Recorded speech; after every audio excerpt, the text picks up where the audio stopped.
As you might know, many people in the creative space, and especially the ones making tech videos on YouTube, use Macs, and they also use Final Cut to edit their videos.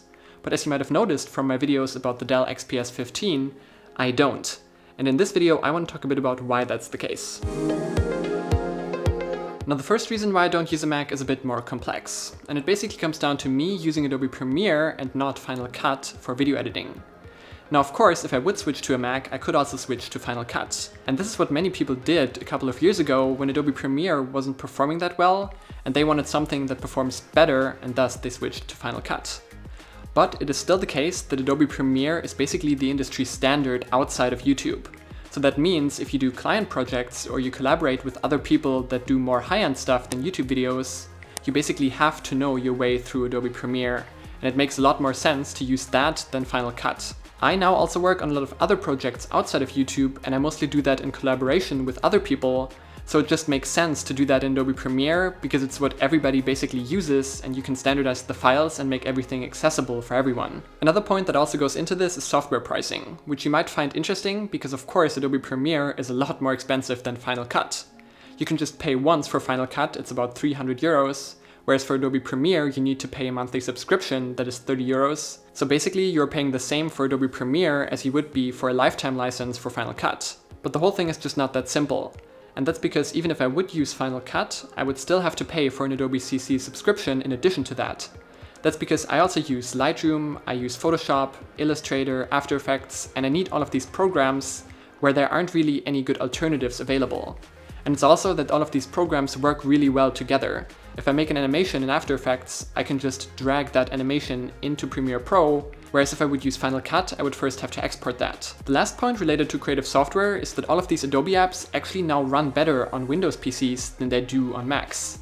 This didn't used to be the case, but now that hardware acceleration is possible on NVIDIA cards, and those NVIDIA cards are only in PCs, Adobe Premiere, for example, runs a lot better on a Windows PC than it can on a Mac, because the hardware acceleration is just not there. And I think this is actually pretty interesting because it used to be the case that Macs performed a lot better for creative applications, including Adobe Premiere, and that's why everybody in the creative space used them. But now it's actually the other way around, but still everybody is stuck on a Mac. Despite what I just said, Macs are actually so ubiquitous in the creative space that I often get hard drives handed that are formatted for Macs, and then I'm saying like, well, I can't access these files, and the person that gave that hard drive to me didn't even think about that. And this goes very well into the second point, which is hardware selection. On Windows, you just have a lot more choice when it comes to components. You can choose AMD CPUs and NVIDIA graphics cards, which do perform a lot better in most creative applications than Intel chips and AMD graphics cards. And of course, also on YouTube, some people already did switch from Macs to Windows because of this. But of course, there's a big caveat with the new M1X Macs coming, but I'll talk about that a little bit later. This video is supported by Artlist, and that's pretty amazing because I actually already used their service for client projects before they reached out to me, but now I also use it for my own channel. Chances are, if you're watching this video, you're also interested in content creation. And then you know how hard it is to find good music that you can also legally use for video. Artlist makes that super easy with straightforward licensing and a curated selection of top-notch music tailored for video creators. No more searching and no more being unsure if you're allowed to use the music. And now they also have a similar service called ArtGrid for stock footage. If you want to try them out, there's a link below. If you use that, you get 2 months free and also support me in the process. The third point is app compatibility. I want to have one device for everything. I don't want to have to use multiple devices for multiple different purposes. And there are just apps that only run on Windows. Especially if you're a student and you need certain applications, for example for modeling or things like that, then there are apps that only run on Windows and not on Mac. Now, of course, you could also install Windows on a Mac to run those applications, but then that isn't a reason to get a Mac if you need Windows anyway. Of course, this isn't really an argument against the Mac, it just means that you can't get away from Windows anyway. Another very relevant point is features. On Windows computers, you can get bezel-less screens, you can get touch screens, you can get SD card readers, you can basically get everything you want if you just search for it. On Macs, you're limited to what Apple gives you. And I think that having a bigger hardware selection and really choosing the device that suits your needs is very nice. And of course, if you're looking at the whole PC market and aren't just looking at Macs, then you can choose a device that is really the right one for you. The next point is the ecosystem, or the relevance of it for me. I currently use an Android smartphone, but of course I sometimes also use an iPhone.